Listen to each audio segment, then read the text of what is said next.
파수꾼이라고 하는 단어가 있습니다. 근데 성경에서는 하나님께서 나 자신을요, 그리고 우리를 가정, 그리고 지역, 그 다음에 업에, 그리고 시대의 파수꾼으로 세우셨다고 성경 곳곳에서 말씀을 하고 계십니다. 근데 이 파수꾼이라고 하는 단어를 제가 사전을 한번 찾아봤어요.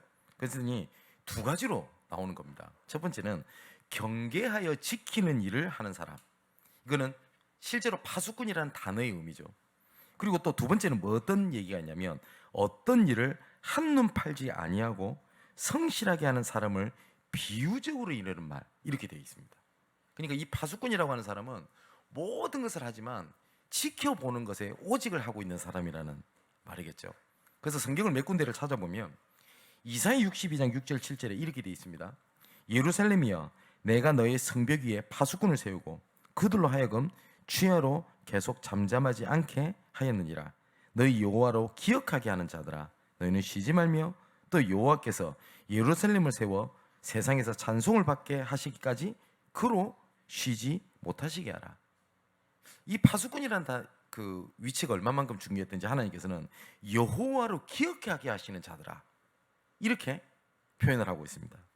느헤미야 4장 9절에는 우리가 우리 하나님께 기도하며 그들로 말미암아 파수꾼을 두어 주하로 방비하겠다라고 되어 있습니다. 그러니까 기도의 의미로도 파수꾼에 대한 단어가 쓰이고요. 시편 127편 1절에도 보니까 여호와께서 집을 세우지 아니하시면 세우는 자의 수고가 헛되며 여호와께서 성을 지키지 아니하시면 파수꾼의 깨움이 헛되도다. 이거를 반대로 말하면요, 여호와께서 집을 세우시고 성을 지키시고 계시기 때문에 파수꾼의 깨어 있음이 헛되지 아니한다라는 말하고 똑같은 말입니다. 에스겔 3장 17절에도 인자야, 내가 너를 이스라엘 족속의 파수꾼으로 세웠으니 너는 내 입의 말을 듣고 나를 대신하여 그들을 깨우치라 라고 성경에 되어 있습니다. 이 파수꾼이 어디에 서서 지켜보고 있느냐가 굉장히 중요하겠죠. 그럼 파수꾼이 서 있는 곳을 보고 망대라고 얘기를 하거든요. 근데 이 파수꾼이 갖춰야 될 조건은 뭐 여러 가지가 있겠습니다만 크게 세 가지로 볼 수 있거든요. 뭐냐면 파수꾼은 모든 것을 보는 것 같지만 봐야 될 기준이 있어요. 그죠? 파수꾼이 예를 들어서 우리가 뭐 38선이다. 38선 너무 옛날 사람 같죠? 휴전선이다. 이러면 휴전선만 보는 게 아닙니다. 다 봅니다. 근데 목적과 내용과 봐야 될 내용이 있어요. 그죠? 만일에 휴전선을 본다고 하면 휴전선을 기준으로 하여 주변 것을 보지. 그죠? 다 보는 게 아니거든요. 봐야 될 기준이 있어요. 이 파수꾼이라고 하는 위치 있는 사람은. 또 이 파수꾼은요, 반드시 그 주의를 경계를 하면서 이 사령부와 계속 컨택이 돼야 돼요. 소통이 돼야 돼요. 그러면 봐도 본 것이 뭡니까? 그 의미가 없고, 그죠? 본 것을 또 전달을 해야 되는 것들이 있거든요. 또 이 파수꾼은요, 어떤 일이 생겼다고 할 때 나팔수라고 하죠. 나팔을 불면서 경고를 하고 선포를 해야 되는 일을 가지고 있는 중요한 요소를 가지고 있습니다.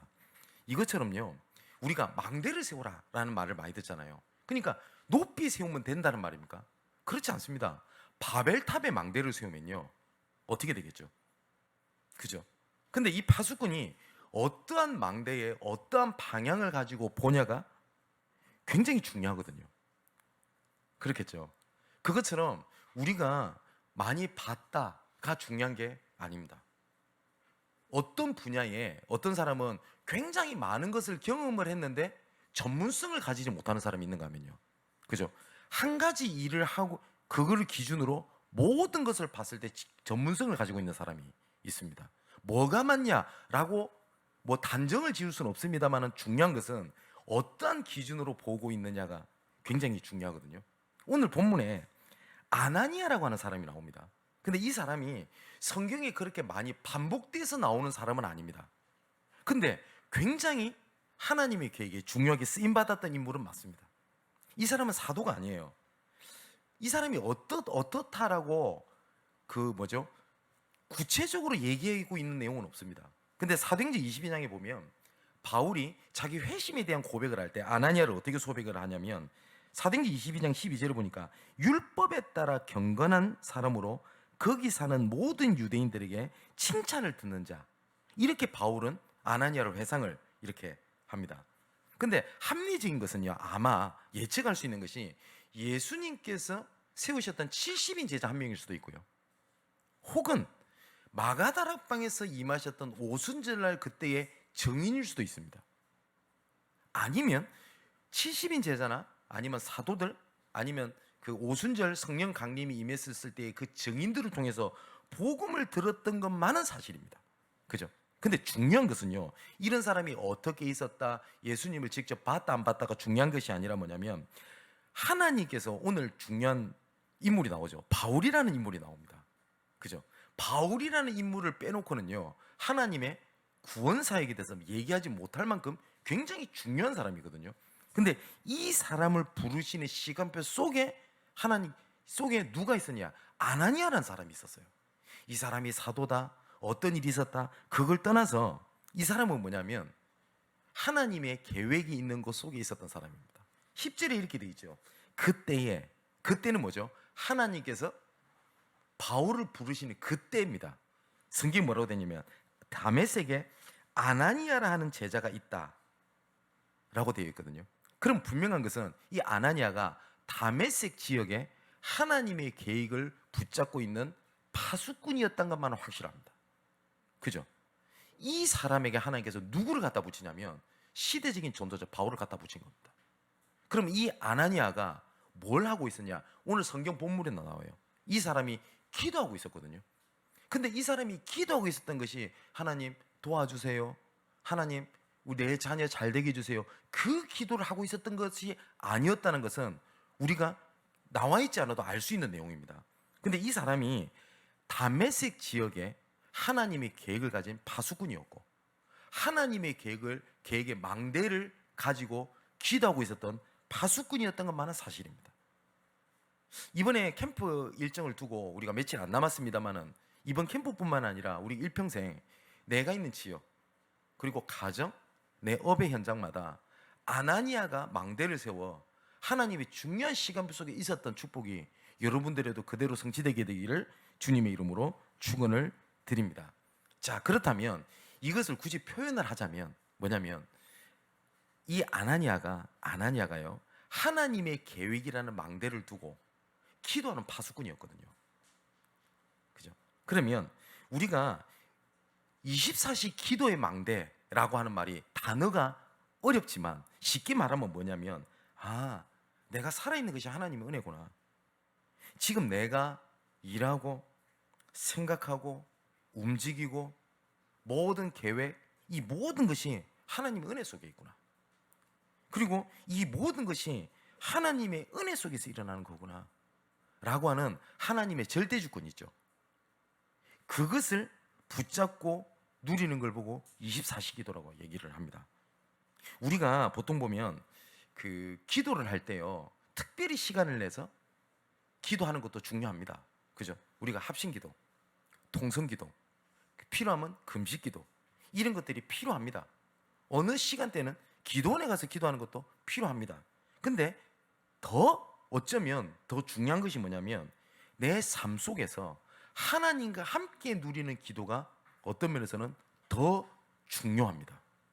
수요예배 때 제가 조금 말씀을 드렸습니다만은 우리가 삶 속에서 그 하나님과 함께하는 것을 기준으로 보고 듣고 붙잡는다면, 만일에 우리 새가족들이, 우리 후대 렘넌트들이 이 비밀을 갖고 있다면 사실상 끝났다고 해도 과언은 아닙니다. 그죠? 무엇을 보냐가 굉장히 중요하잖아요. 그죠? 그것처럼 한번 몇 사람 예를 한번 들어볼게요. 요셉입니다. 요셉이 자기 그때 처한 현실 상황 속에서 금식기도 할 수 있어요.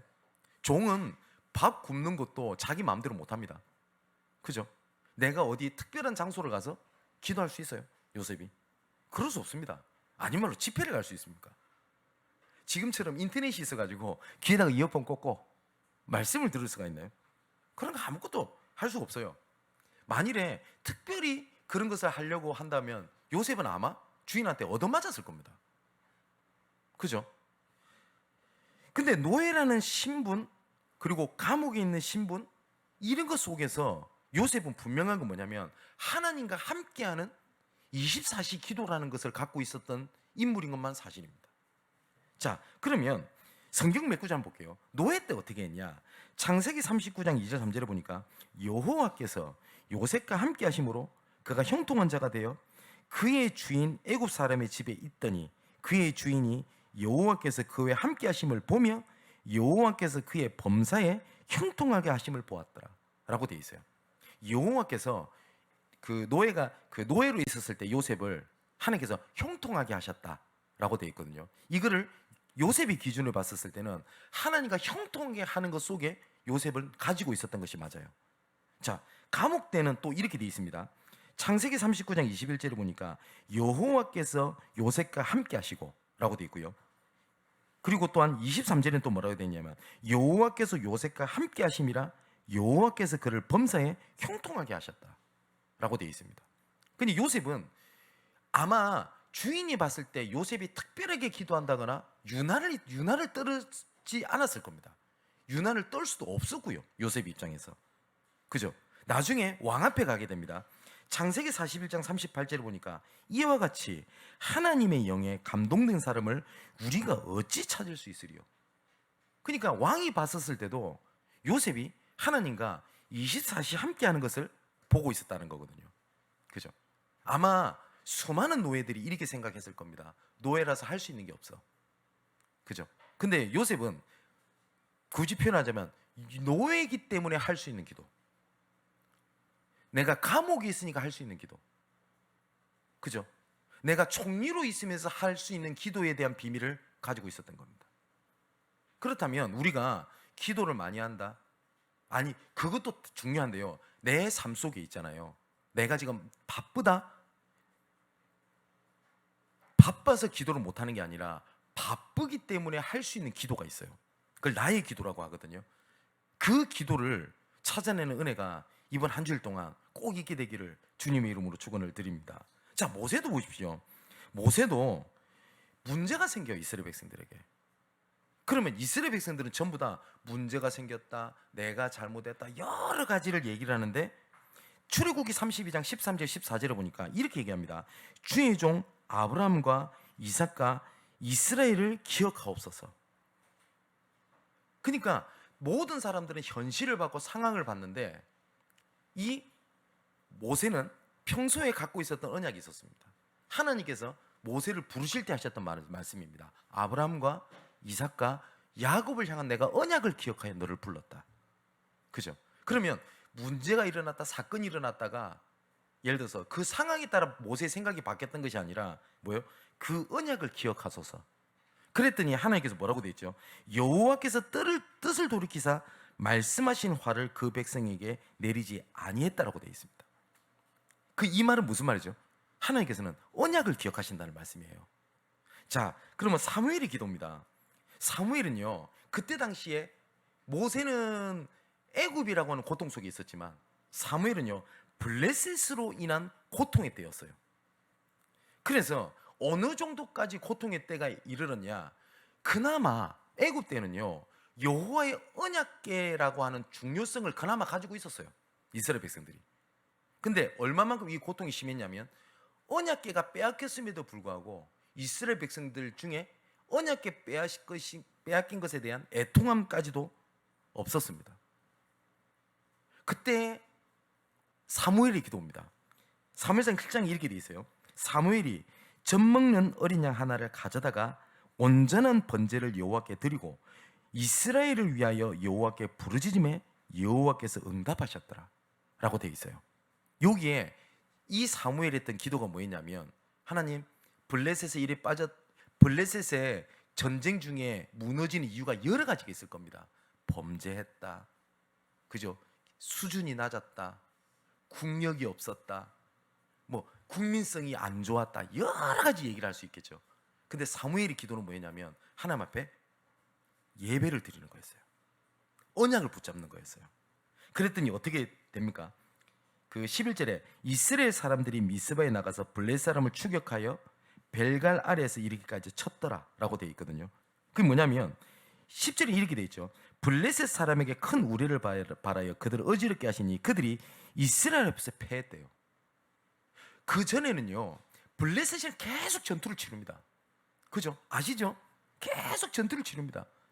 공격 당했다가 막았다가 겨우 이겼다가. 그런데 이 블레셋을 이기는 방법이 사무엘은 알았어요. 뭐야? 하나님 앞에 엎드리는 거였고 언약을 붙잡는 거였습니다. 자, 사무엘상 12절에 이스라엘 백성들에게 그래서 사무엘이 이렇게 얘기를 합니다. 19절에 보니까 악을 행하고 죄를 저지르고 언약을 잃어버렸어도 여호와를 따르는 데서는 절대로 돌이키지 마라. 혹시 너희가 그렇게 실수했을지라도 스스로 포기하고 실수로 무너져서 나는 언약의 백성인데 왜 이러나? 나는 하나님의 자녀인데 나는 왜 이러나? 나는 전도자인데 난 자격이 없다 라고 무너지지 말고 거기서도 돌이켜라. 돌아오라. 그러면 여호와께서는 너희를 자기 백성으로 삼으신 것을 기뻐하셨으므로 여호와께서는 그의 크신 이름을 위해서라도 자기 백성을 버리지 아니하게 될 것이다. 그게 사무엘의 보는 눈이었고 사무엘의 망대였습니다. 그러면서 이 얘기를 합니다. 나는 너희를 위하여 기도하기를 쉬는 죄를 여호와 앞에 결단코 범하지 아니하고 선하고 의로운 길을 너에게 가르칠 것이다. 이게 사무엘이 평상시 하던 기도였어요. 뭐냐면 너희를 위하여 기도하기를 쉬는 죄. 사무엘의 고백입니다. 제가 이 구절을 읽고 묵상하면서 제 마음속에 그런 기도를 하게 됐어요. 하나님, 혹시 제가 주일날 이렇게 설교를 저는 하지 않습니까? 목사다 보니까 담당하고 하나님 맡기신 직분이기 때문에. 근데 자칫하면 그죠? 제가 가르치려고 하고 그리고 내가 하고 싶은 말을 성경을 비추어서 얘기를 하려고 하고 이런 부분들 있죠. 이런 부분들이 나도 모르게 그렇지 않겠나? 그러면 저는 목사이기 때문에 설교에 대한 묵상, 고민, 생각을 굉장히 많이 합니다. 저는 일평생 그걸 바뀌지 않기를 바라고 저를 위해서 기도해 주실 것은 일주일 동안 우리 양문교회와 현장에 있는 우리 믿음의 사람들과 우리 후대를 놓고 기도하는 가운데, 사랑하는 가운데, 생각하는 가운데 하나님께 주시는 말씀을 제가 붙잡기 원하고 발견하기 원하고 증가하기 원합니다. 이 이후로도 어떠한 방향의 계획을 가지고 가르치려고 하거나 아니면 그 기준으로 인해서 판단을 한다거나 정죄를 한다거나 그렇지 안 되기를 정말 기도합니다. 사무엘의 기도가 그랬어요. 사무엘의 기도는 뭐였냐면 이스라엘을 위하여 기도를 그치는 죄를 범하지 아니하겠다 라고 얘기를 했습니다. 저도 그 기도 속에 있기를 정말 간절히 바라고요. 저를 위해서 진짜 그렇게 기도해 주시기를 바랍니다. 다니엘의 기도입니다. 다니엘이 뜻을 정했다 라고 되어 있어요. 이 뜻을 정한 것을요, 다니엘서 6장에 보니까 뭐라고 되어 있냐면 예루살렘으로 향한 창문을 열어놓고 전에 하던 대로, 그 뭐죠? 삶 속에서죠. 하루 3번씩 무릎을 꿇고 기도하며 그의 하나님께 감사했다라고 되어 있어요. 근데 이때 상황 어떤 상황이죠? 다니엘에게 엄청난 위기가 닥쳤어요. 그 위기가 닥치면 그 위기를 붙잡고 기도해야 되잖아요. 근데 다니엘은 그 위기를 놓고 기도했다고 되어 있지 않아요. 예루살렘으로 향했다라는 말은 여기 굉장히 중요한 의미가 있거든요. 예루살렘이 어디죠? 메시아가 올 그 땅입니다. 오실 메시아, 우리로 말하면 예수가 그리스도 된 걸 그거 붙잡았어요. 어떻게 했대요? 전에 하던 대로. 내 조세의 의인이 찍혀서 내가 죽기 일보 직전이다. 내가 지금 굶어 죽을 파이다. 내 자녀가 어떻다. 내 현실이 어떻다. 다니엘은 그 기도를 했던 것이 아니었어요. 그거하고 상관없이 평소에 바라보던 그거 있죠. 오실 그리스도, 나를 구원하실 그리스도, 내 모든 절대 불가능함을 완전히 약속하신 대로 어린 양의 피로, 어린 양의 그 주인공으로 오셔서 십자가에서 모든 피를 흘리시고 내 모든 문제를 사하시며 우리 민족을 구원하시고 세계를 구원하실 거다. 그것이 전에 하던 대로. 자, 그런데 드디어 하나님께서 다니엘을 통해서 이 말씀을 성취를 하십니다. 근데 중요한 얘기가 있어요. 다니엘서 10장 10절에 이렇게 돼 있어요. 천사를 하나님께서 보낸 겁니다. 그러면서 이렇게 얘기를 합니다. 큰 은총을 받은 사람 다니엘아, 내가 너에게 이르는 말을 깨닫고 일어서라. 내가 내게 보내심을 받았느니라. 다니엘아, 두려워하지 말라. 너가 깨닫으려 하여 네 하나님 앞에 스스로 겸비하게 하기로 결심하던 첫날부터, 어떤 날이죠? 다니엘이 뜻을 정했던 그날부터 네 말이 응답을 받았다 라고 말씀을 하십니다. 정말 이 하나님 말씀이 사실이라면 오늘 이 시간 하나님께, 정말 하나님이 계획의 망대로서는 뜻을 정하는 그 순간부터 하나님께서는 응답을 하시기 시작을 하시는 겁니다. 내가 뜻을 정했다면 하나님께서는 그 눈물의 기도를 분명히 잊지 않으시고 응답하고 계시는 속에 있습니다. 또 뭐라고 얘기를 하냐? 큰 은총을 받은 사람이여 두려워하지 말라. 평안하라. 강건하라. 강건하라. 그가 이같이 내게 말하며 내가 곧 힘이 나서 이르되 주께서 나를 강건하게 하셨사오니 말씀하옵소서. 자, 우리가 한번 생각해 봅시다. 평소에 하는 기도를 어떻게 내가 하나님 앞에 드릴 수 있을까요? 내가 자꾸 뭡니까? 기도를 하려고 몸부림치지 마시고요. 몸부림치지 마시고 내가 이것만 해결되면 기도할 수 있겠다, 이런 생각하지 마시고요. 그러면 하나님께서는 기도를 할 수 있는 조건을 주시지 않으면서 우리에게 기도를 말씀하신 거거든요. 하나님은 절대 그런 분이 아니지 않습니까? 저는 개인적으로 굉장히 큰 단점이 하나가 있습니다. 뭐냐면 생각이 잘 빠지는 편이에요. 제가 어느 정도까지 생각이 잘 빠지냐면, 제가 만일에 미국에 갈 일이 있어요. 그러면 보통 12시간, 14시간 이렇게 비행기를 탑니다. 어느 하나를 다 묵상하고 생각이 빠지잖아요. 7시간, 8시간 아무것도 안 하고 그것만 가만히 생각합니다. 이 좋아 보이죠? 만일에 안 좋은 생각이 들었다? 그러면 그 생각을 7시에 8시간 동안 하고 있어요. 또 그걸로 끝쳐지는 게 아니에요. 뭐냐면 머릿속에 시나리오를 씁니다. 이게 이렇게 되겠지? 이렇게 안 좋아지겠지? 그럼 내가 어떻게 될까? 주변이 어떨까? 이런 거 있죠.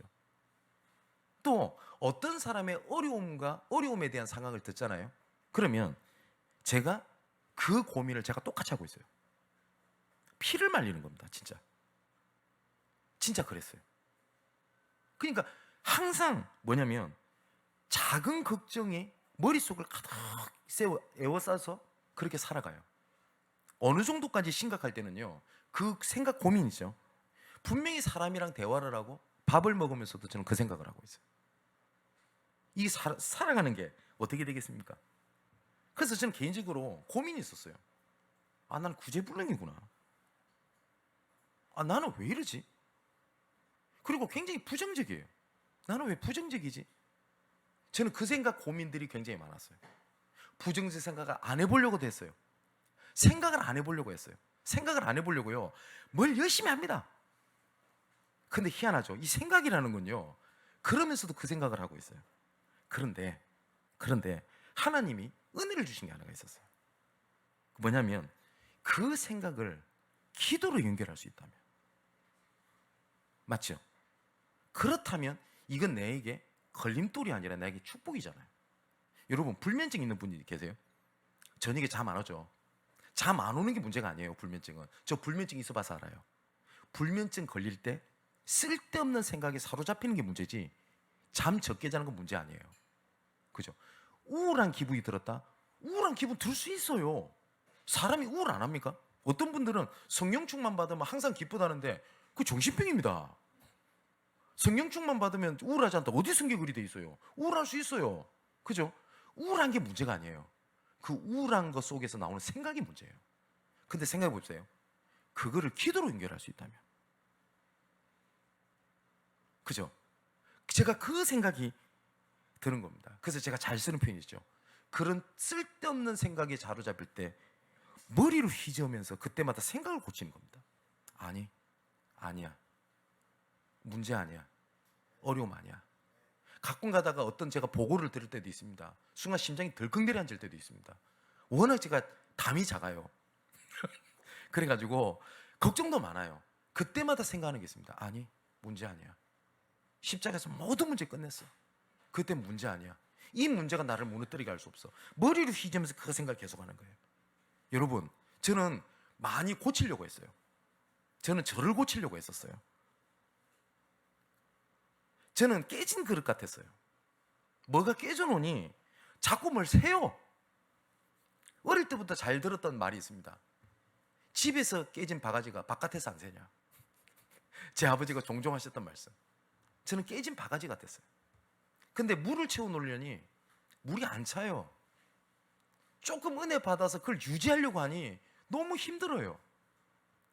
어쩔 땐 은혜 받았다가 그릇이 깨져가고 물 다 빠졌다가 그랬어요. 그런데 깨졌다, 이걸 메꿔야 되겠다 하니까 너무 괴롭고 힘든 거예요. 그런데 방법이 하나가 있더라고요. 물에 깨진 바가지에 물이 새는 걸 막으려고 하지 말고 깊은 물 속에 그 깨진 바가지를 집어넣어 버리면 물이 안 빠져요. 그래서 하나님께서 은혜의 강물이라고 말씀하셨구나. 하나님께서는 그것을 기도로 주신 하나님의 은혜였지. 무슨 말이냐? 깨진 것을 그 은혜 속으로 집어넣으라고 주신 것을 저는 메꾸려고 했어요. 지금도 간혹 가다 그럴 때가 있습니다. 그런데 그 모든 것을 어떻게 하는 거냐? 하나님과 함께하는 하나님의 기회로 삼습니다. 자, 그걸 보고 뭐라고 얘기하냐? 24시 기도라고 합니다. 하나님, 이러면서 24시간 동안 눈 감고 밥도 안 먹고 기도가 아니라 하나님과 함께하는 겁니다. 그러면 두 번째가 딱 나오는 게 있습니다. 뭐냐면 하나님께서 역사하시는 때가 와요. 시간표가. 이걸 굳이 표현하자면 25시라고 표현하거든요. 왜냐하면 24까지는 우리 시간이잖아요. 근데 25시는 없습니다, 시계에. 근데 하나님의 시간표예요. 그때 그것을 바라보는 기도의 망대입니다. 자, 뭐냐? 하나님의 나라가 임하게 된 거고요. 하나님의 능력이 나타나게 된 겁니다. 이때 뭐가 되냐면 증인이 되게 되는 겁니다. 아까 말씀드렸잖아요. 저는 바가지 깨진 것을 계속 메꾸려고 몸부림을 쳤어요. 그런데 안 메꿔지대요. 하면 할수록 힘들고 좌절이 돼요. 근데 하나님께서 어느 날 말씀을 통해 은혜를 주셨어요. 문제가 있는 게 아니라 내가 그 문제 속에 빠져 있는 거지 문제가 아닌 거예요. 내가 내 눈으로 바가지가 깨졌다라고 깨진 것을 쳐다보고 있지, 그 깨진 바가지를요 물 안에 집어넣어 버리면 오히려 그 깨진 바가지 안에 물이 더 잘 차요. 안 깨진 바가지요 물에 한번 넣어보세요. 힘 줘야 돼요. 근데 깨진 바가지는요 놔두면 지가 들어가요. 그죠? 저는 하나님 앞에 깨진 그릇이기 때문에 저는 하나님 은혜가 필요합니다. 그리고 깨져 있기 때문에 하나님의 은혜가 제 삶을 에워쌀 수 있는 하나님의 감사함이었지, 저는 그게 상처가 아니었다고요. 이걸 어떻게 이렇게 하면 된다라고 하는 걸로 설명할 수 있겠습니까? 이걸 보고 뭐라고 하냐? 하나님의 나라가 임했다고 하는 거예요. 자, 에스겔 47장에도 성전 묻지방에서 흘러나온 물이 내 발목, 무릎, 허리 뭐라고 돼 있냐? 능히 헤엄칠 만한 강이더라. 오늘 내 깨졌다, 금 같다가 아니라 성전 묻지방에서 흘러나오는 하나님 은혜가 여러분을 에워싸게 되기를 주님의 이름으로 축원을 드립니다. 자, 고린도서 12장에도 바울이 이렇게 고백해요. 하나님 앞에 기도를 들어가는데 이걸 어떻게 설명할 겁니까? 일명 삼층천이라고 하는데, 내가 그리스도 안에 있는 한 사람을 아노니 그는 14년 전에 셋째 하늘에 이끌려간 자라. 몸 안에 있는지 몸 밖에 있는지 나는 모르거니와 하나님은 아시는지라. 이것을 여러 가지로 표현할 수 있겠죠. 근데 중요한 것은 바울이 깊은 기도 속에 있었던 것만은 사실입니다. 그런데 바울에게도 깨진 그릇이 있었어요. 근데 이 바울이 이걸 뭐라고 표현하냐면, 내 육체의 가시 사단의 사자를 하나님께서 내 몸에 집어넣어놨다라고 표현을 해요.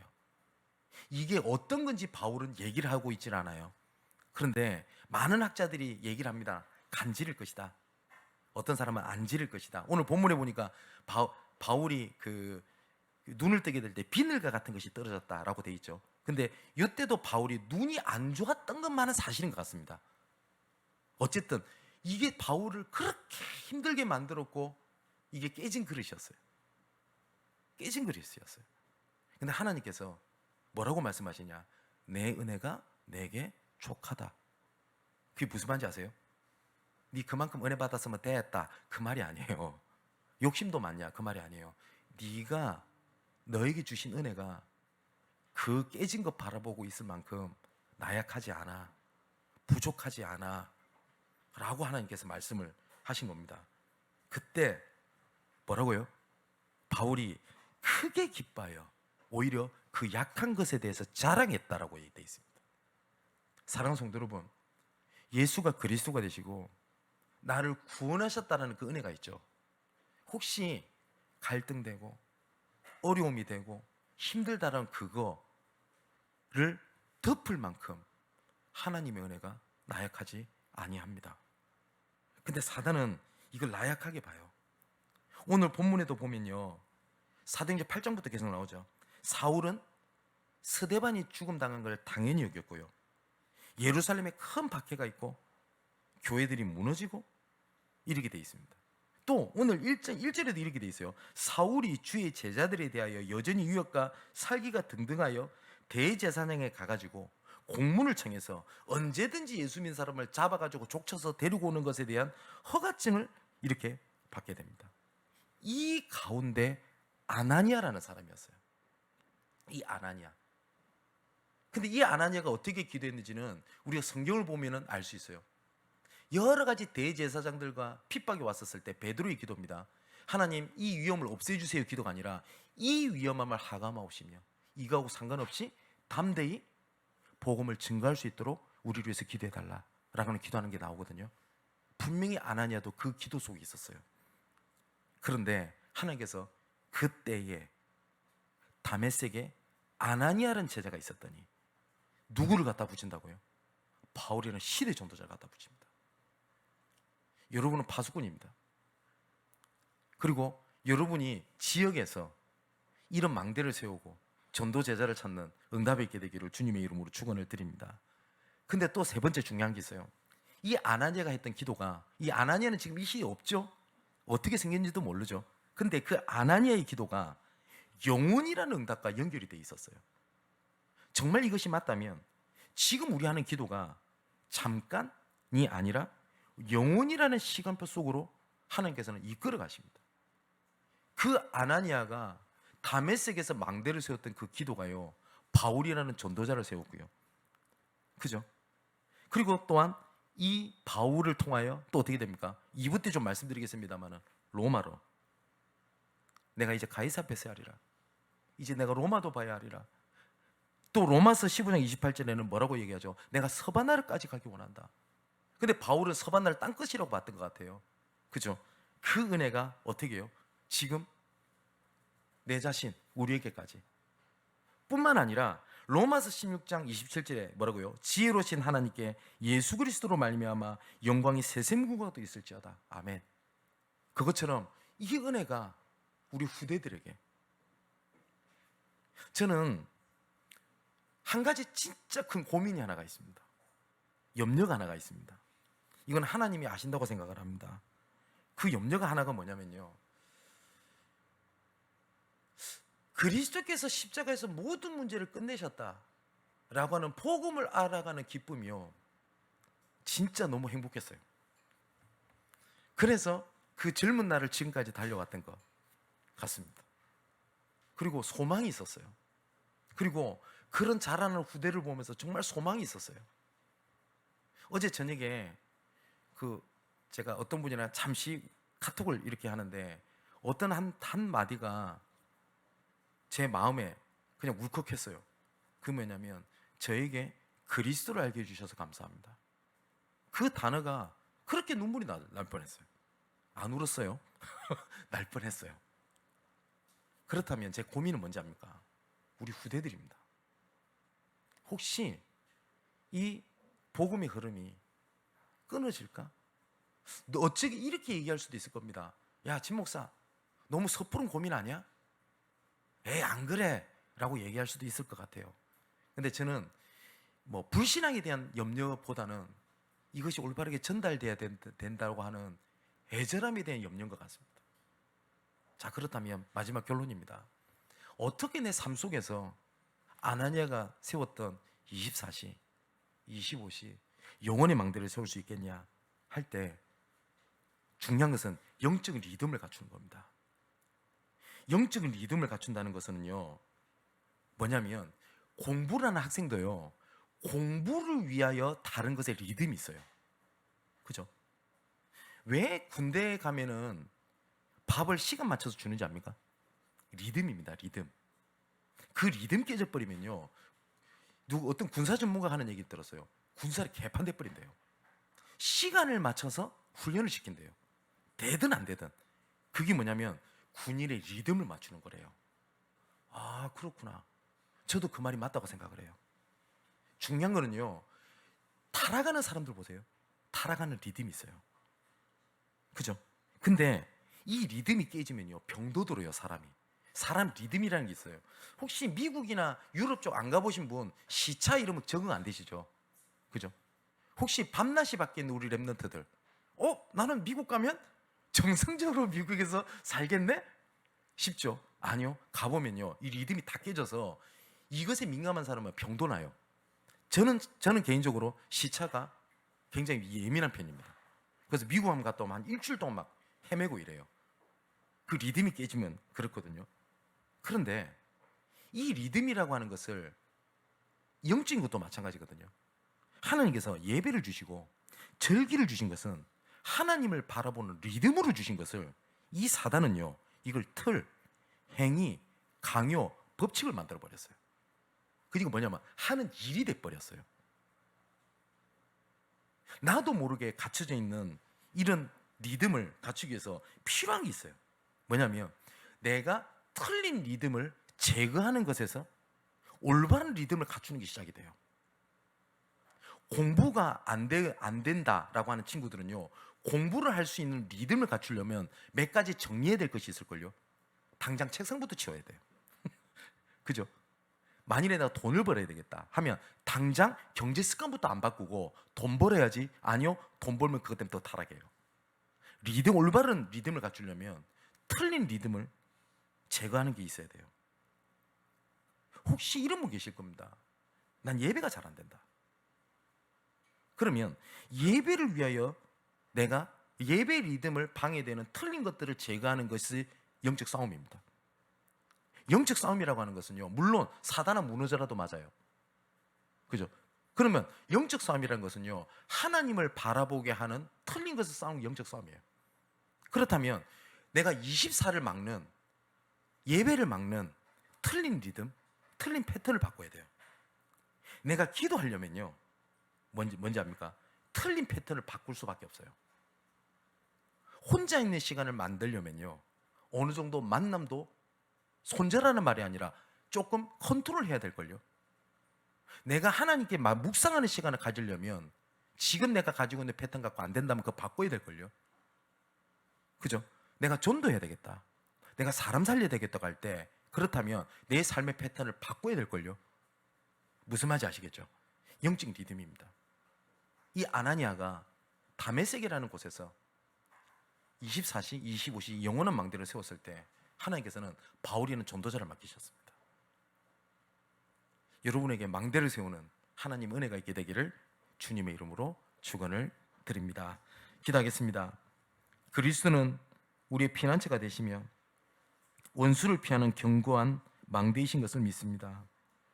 그 속에 파수꾼으로 세우셨으니 하나님의 것과 하나님의 계획을 바라보게 하시고 항상 하나님과 함께하며 그 은혜와 영광을 선포하는 전도자의 삶을 살게 하옵소서. 우리의 삶 중에 거하시는 아버지 하나님, 삶 속에서 함께 하시는 것으로 모든 것을 보고 듣고 확인하고 말씀대로 일을 행하시는 것을 보는 망대를 세우게 하옵소서.